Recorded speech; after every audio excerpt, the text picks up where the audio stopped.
Hello everyone and welcome to your Onchain update for the 23rd of February.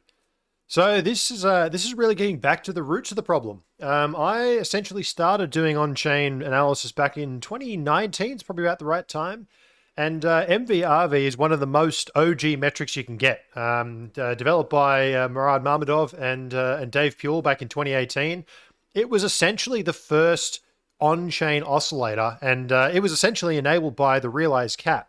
But anyway, back in 2019, this is one of the first metrics that I really started to explore and start teaching people about. And kind of inspiration struck me this week, and I went through the process of actually building out a new dashboard and a report at Glassnode. But I basically want to take you through the dashboard because it brings back a lot of really, really fundamental ideas. And I think it's a fun exercise to understand what the MVRV is. It's actually jam-packed full of way more information than most people realize. So touching on a little bit of the nuance, some of the really cool stuff that we can do with it, and applying a bit of that probabilities. This is kind of getting back to the origination of why I started doing this type of content in the first place. So this should be a lot of fun. Anyway, let's get into it. So the humble and magical MVRV, what stands for the market value to realized value ratio. So basically what it's doing, it's taking the ratio between spot and the realized spot price and the realized price, or market cap and the realized cap. So it's basically the market. If you think about the market side, that's the speculation premium, that's the trading, that's literally price. It's literally looking at what's going on with price, or price times supply. When we're looking at the realized cap, or the realized value, that is the on-chain behavior. Are we seeing coins actually moving? Realized cap does quite a good job at filtering out, like Satoshi's coins literally have a value of 0. So there's a bunch of things that realized cap does really, really well. We often talk about it as the market cost basis, but we will touch on that shortly, because I think there's there's something else that we could touch on for them from that level. So the MVRV, it's basically looking at the current value relative to the acquisition price. It's probably the right way to think about it. And as a result, it's essentially a profit multiple on the unrealized supply. We often talk about realized and unrealized profit and loss. MVRV is firmly within the unrealized category. It is looking at the profit multiple held by the supply. Now, the raw metric itself, right, as you can see, most people just see this thing like, oh, look, it goes up during bulls and down during bears. I guess I'll sell when it's at a higher level and buy when it's at a low level. Okay, thumbs up, cool. That's certainly one interpretation. But obviously there's a hell of a lot more that goes on behind the surface, and that's really what I want to dive into today. So on the left-hand side, this chart here is essentially MVRV minus 1. If you've got an MVRV of 2, it means that the current spot price is two times higher than the realized price. Now, the realized price is your acquisition price. You still had to, or the market had to still invest that money. So when we say an MVRV of 2, it actually means that the total profit is 100%.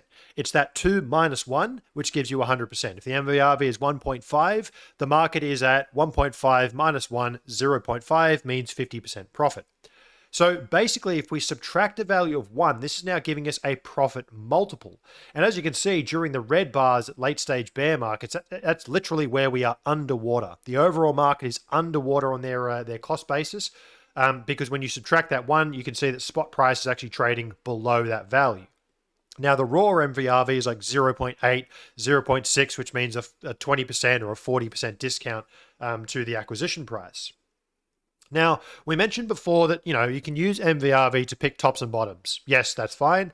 What we've got here on the right is basically just eyeballing in some levels, right? It's not exactly eyeballing, because obviously there's a bit more thought that's gone into it than that. Nevertheless, you can pretty much draw these horizontal lines. You can see when it's above the red line, she's pretty overheated. When it's above the yellow line, it's steamy, but it's not exactly blowing up just yet. When it's above but it's below the green line, you're starting to get into some deep value territory. That is actually a value of 1. And below 0.8 down here in the blue is obviously like bottom formation, bottom tick finding. But obviously, we've just kind of picked those numbers, right? I mean, as I said, there's a bit more forethought to it, but essentially you can see that visually it's doing the job. If you wanted to look for local tops like 2019 or even our second all-time high, you can see that this yellow curve is going to do us all right. So if we kind of think about what this is capturing, yellow and green are trying to pick up kind of like the meat of the move. When is the cycle going euphoric or into capitulation? And the red is, right, we're peak euphoria now. And the blue is, it's doom and it's over for 10 years. So when we take those levels, in terms of what they are, 0.8 and 1, meaning a 20% discount to the realized price or a 20% loss, the realized price itself, so the average acquisition price, 2.4 and 3.2, meaning 140% profit or 220% profit. So when the market in aggregate is at that 240% or 220% profit, the probability that people start spending and cashing out obviously increases. Also, when the market's at a 20% loss to the realized price, and that factors in, by the way, something that's really important to remember, MVRV is the unrealized profit multiple. Who has a stack of profit? Satoshi, lost coins, early miners. We're going to come back to this concept shortly, but just keep in mind that there's a net bias to the upside here. So anyway, basically when we're at a value of 0.8, that means that the market on average is a 20% loss, but that's being offset by Satoshi's massive profits. So the guys who are actually in loss are way, way more than 20% because they're offsetting all the losses, or sorry, all the profits held by lost coins. Anyway, a principle that you'll often see me use, trying to put some probabilities to these things, right? We can say, okay, look, these eyeballed levels look fantastic, but what's the probability that we're going to breach those levels? So this metric here is looking at the number or the proportion of all trading days that are above in terms of red and yellow or below in terms of blue and green.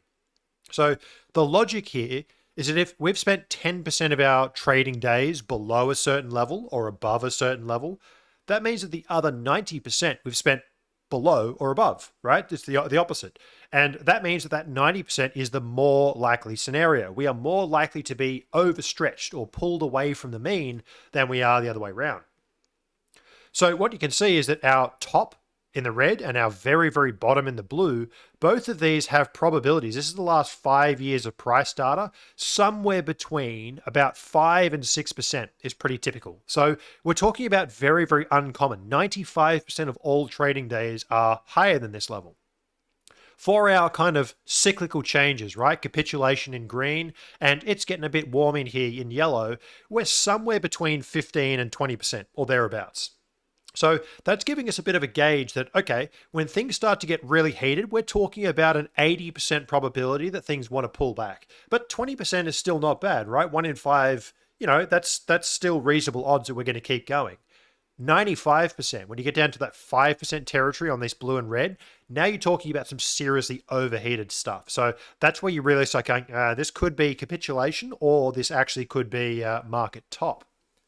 So now that we've got those probabilities, we can naturally assign, and Workbench is great like this. You can actually just assign these color charts, but you can see this is not a bad place during the 15% below in terms of probability of this happening. Green zones have turned out to be not half bad. I mean, March 2020, where we basically spent the last 8 months floating around, we have broken out from this level, by the way, but it gives us a bit of a gauge that was value zone. We were talking about mean reversion. The price is essentially traded so low that everything's a bit out of whack. So, it's kind of telling us where those levels are.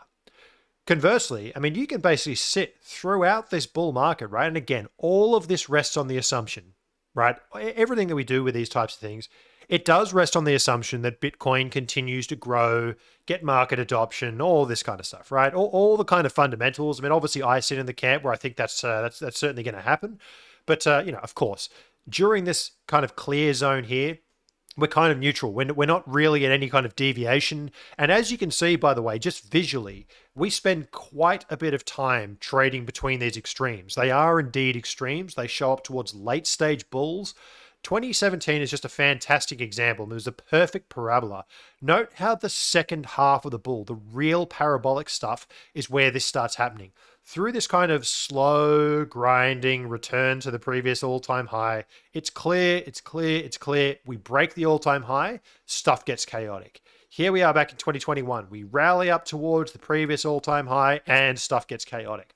Once you break the previous all-time high, stuff gets pretty crazy. So at the very least, I would be suspecting that when, hopefully, we get back above the all-time high, this will start to fire, but we at the very least have a bit of a gauge. So, all right, things are getting a bit steamy in here.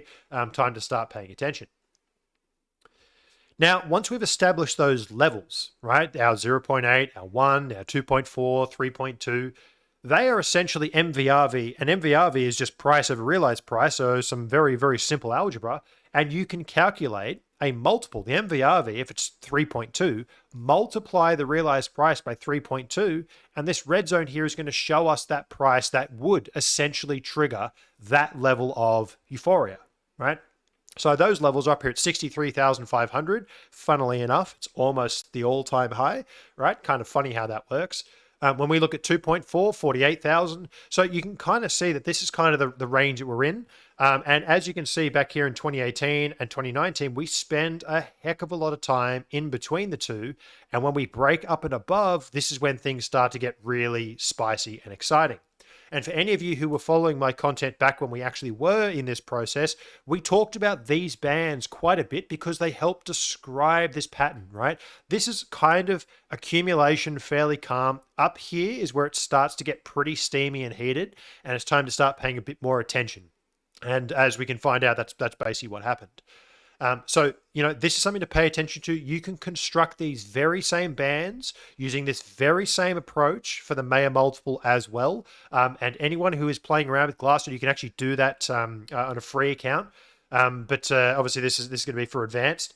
But anyway, you can build this for Mayer multiple. You can build it for MVRV. There's all sorts of things you can apply this same technique for, and it will provide that kind of gauge on how we can track these things. And when you look at them in confluence, double thumbs up.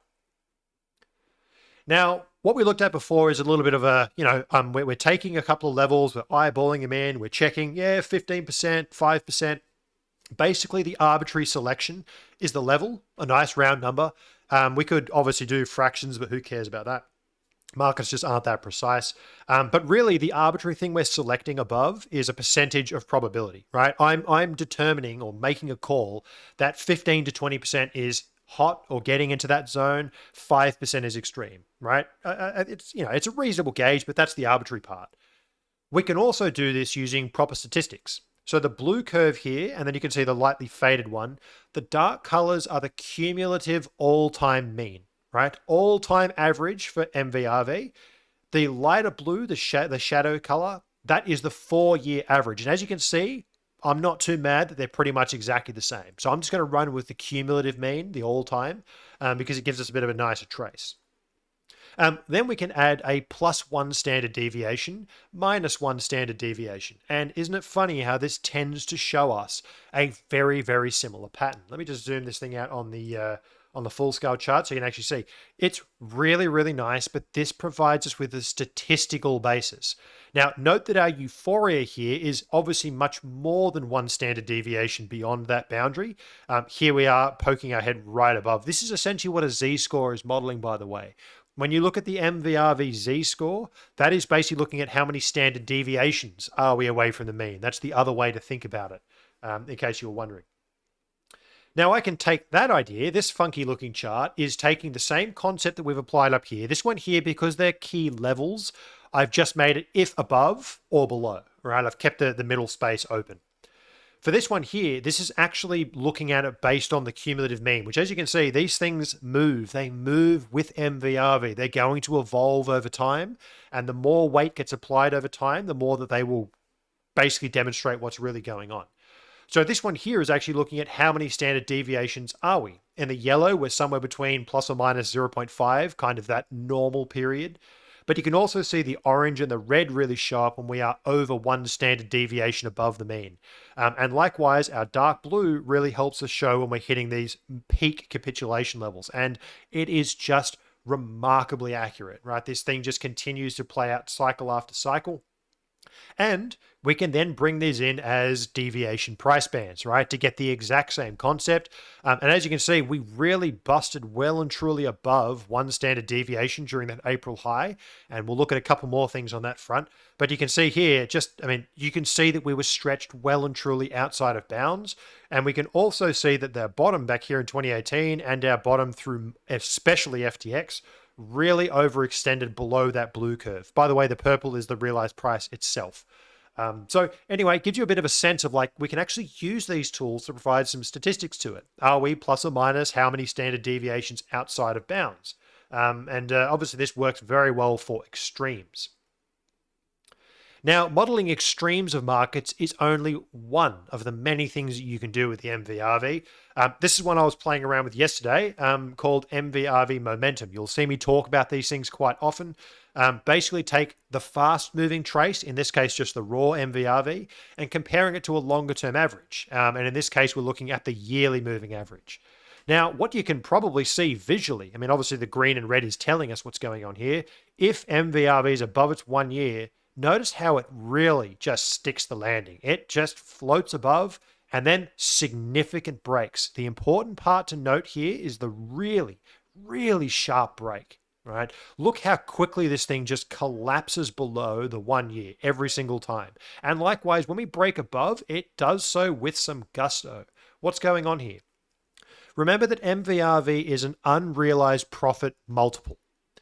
Now, when you've got a very top-heavy market, like, I don't know, maybe a market cycle top, where a whole bunch of people, myself included, have come in, we've bought a stack of coins, I'm super excited, I'm going to get rich, and then the market falls out from underneath you. So you've had distribution by the old hands. There's a lot of coins that get revalued from the previous cycle, the previous bear, up to the top. You've got a top-heavy market. Price just falls just a little bit. And massive, massive decline in unrealized, or massive increase in unrealized loss, massive decline in unrealized profit. So these sharp drops down shows there's a bunch of trapped supply above who's now in a loss. These sharp breaks above shows that we have trapped, wrong word, but trapped supply below with a very low cost basis. That capitulation and accumulation event has happened. And here we are making our run for the exit. So you can see that generally speaking, and I mean, just visually, you can see that this thing here, man, does it look similar to the start of 2019. I don't know if this thing's going to keep running. My instinct says it probably will. We may have a bit of chop ahead of us, but just cyclical, when you look at all these behaviors, there's a lot of coins below us that are in a very favorable position, and it makes it easier to hold those things. Now, what we can then do is take a ratio between those two and subtract 1 from it to make it oscillate around 0. In terms of trend following, really, really, really nice metric here to basically just track, are we in a bull or a bear, right? And as you can see, we're trying to decide which one that we're in. But when this thing goes bull, it stays bull for an extended period of time. When this thing goes bear, it stays bear. So you can see that this thing is basically, you can see the sharp drop. This thing here is designed to pick up these massive, massive drops, these deteriorations, because you're essentially taking the ratio between the two, subtracting it by 1. You will get that crossover immediately when this thing fires off. So as you can see, we're in the process of trying to break above. Like we haven't made a decision yet, I would say. Generally speaking, however, there's very few instances where we kind of pop our head above. 2019 was a good example. We may well have one of those periods, to be honest, because I think the market's big enough that it needs some chop nowadays. So I wouldn't be surprised if we kind of oscillate around here, 2019 style. But when this thing kind of flicks over, it's generally up for a good trend. So nice tool to track for trend following. Now, the last thing I want to touch on is divergences. Now, this is actually where a lot of people don't realize what's going on here in terms of MVRV. I want to take you on a bit of a case study of some previous cycle tops. MVRV is particularly good at helping us spot cycle tops. Now, basically what's going on here, we've got the realized cap here in orange, and in green, we've got realized profit. Now, as you can see, when realized profit is climbing, you've got lots of people selling coins from cheaper to higher prices. Realized cap will climb. Another way to interpret that, capital inflow. Someone's taking profit, someone else had to come in and buy a more expensive coin with more money. So it's capital inflow that's occurring. When we had our May, June, July sell-off, this thing really plateaued. And then we had our, what I'm going to call scam pump up here to the November peak. And note that this thing here had a second leg. Note also that that second leg was pretty much entirely erased by the 2022 bear. This was a large degree of speculative premium. This pump was a scam pump. It really didn't have any legs, and we'll talk about the divergence in a second. But the mechanics here, lots of people who bought coins down here sold them higher up. Now, I won't go into it at the moment, but you can also look at this particular event in terms of coin day destruction, time spent. And what you'll notice is that this peak with profits also had a peak in coin day destruction old coins selling. This one here did not. So this is recent coins that were selling. People bought this dip and sold this. They did a swing trade higher and sold that rally. So you can kind of pair those things to understand who exactly is selling at those particular points in time. So anyway, that's the logic here. You've got coins, which creates a top-heavy market. That's the key point. We had lots of profit on the way up, and note how most of the profit was at the top. This here is profit taking. You've got a top-heavy market at this point in time.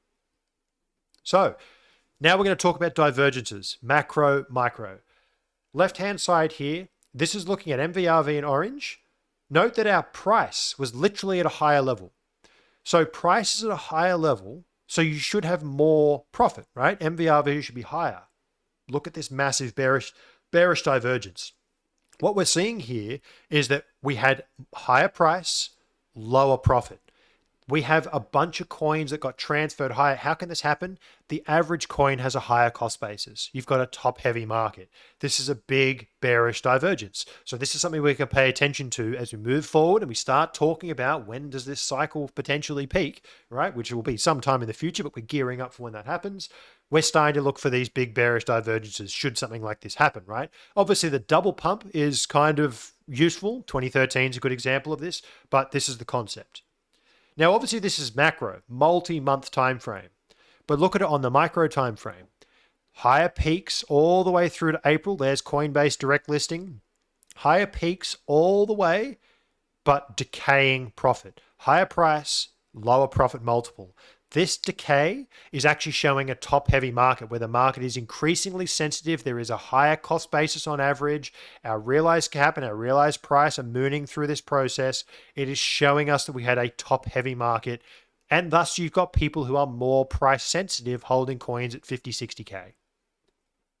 2013, we had a peak. The two peaks in 2013 were separated by 392%, peak to peak. Like peak day to peak day, 292% higher in price, lower MVRV. And also there's a very, very slight deviation between the two peaks in 2013, the actual final blow off top, lower profit multiple. Again, showing that people are distributing heavily into that particular event. 2017, same concept. Higher and higher peaks, plus 65%, plus 56%, and you're seeing a really, it's declining to sideways in terms of MVRV. So we were getting a deterioration, and note that the final peak, nice big bearish divergence on the micro scale. So you can see that this thing here can actually give us advanced warning of when we're starting to get into that heated, overheated territory. And when you combine it with everything that you see above, basically, when your metrics at the higher level start going red, you can zoom in and start looking at this thing on the micro detail and say, all right, now let's really assess what's happening at a micro level if you're really trying to look for, let's see if we can pick the top on this thing. Now, the last thing I want to touch on, I mentioned before, lost coins, and Satoshi's holding these massive profits, so are lost coins and miners and all this kind of stuff. So what this chart is doing is actually subtracting and removing all of those coins. So in blue, we have our standard MVRV and our standard realized price. In orange, I have subtracted out Satoshi's massive profits. And what you'll see is that MVRV, because you've got less profit, MVRV is lower, which means that the average price is higher. So this average price, the realized price, you'll often hear people say, oh, it's the average cost basis of the market. It's not. It's actually not, because there's a lot of coins in there like Satoshi's that never, ever contributed to adding value to the realized cap. When you take realized cap is correct, by the way. Realized cap is just fine. Value every coin at the price it last moved. The unfair part is dividing that by circulating supply to get realized price, because you're diluting the realized cap by coins that never contributed positive value to the realized cap, like Satoshi. So you're overweighting realized price to the downside. So what we're doing here is by subtracting all those lost coins, and I just consider coins that are older than 7 years, we can essentially get a much better and more accurate view on the actual cost basis of the market. And as you can see, we are literally butting our head against it as we speak. 24,700. I would say that we are literally still under the realized price, and we have been since the June sell-off. This thing here is telling us that we are still underneath the average cost basis for people who recently moved and acquired their coins. Kind of an interesting little detail, isn't it? But anyway, hopefully that's kind of insightful. This is really back to basics. Please let me know in comments if you enjoyed kind of going down. I enjoyed going back to this. It's been a long time since I just sat down with some of the on-chain basics. So kind of enjoyed doing this. I'm actually going to look at doing one of these for like SOPR and a couple of other metrics. So please let me know if you enjoyed this. I'll be making more of these, I think. But any feedback is always good, and I will see you in the next one. Cheers.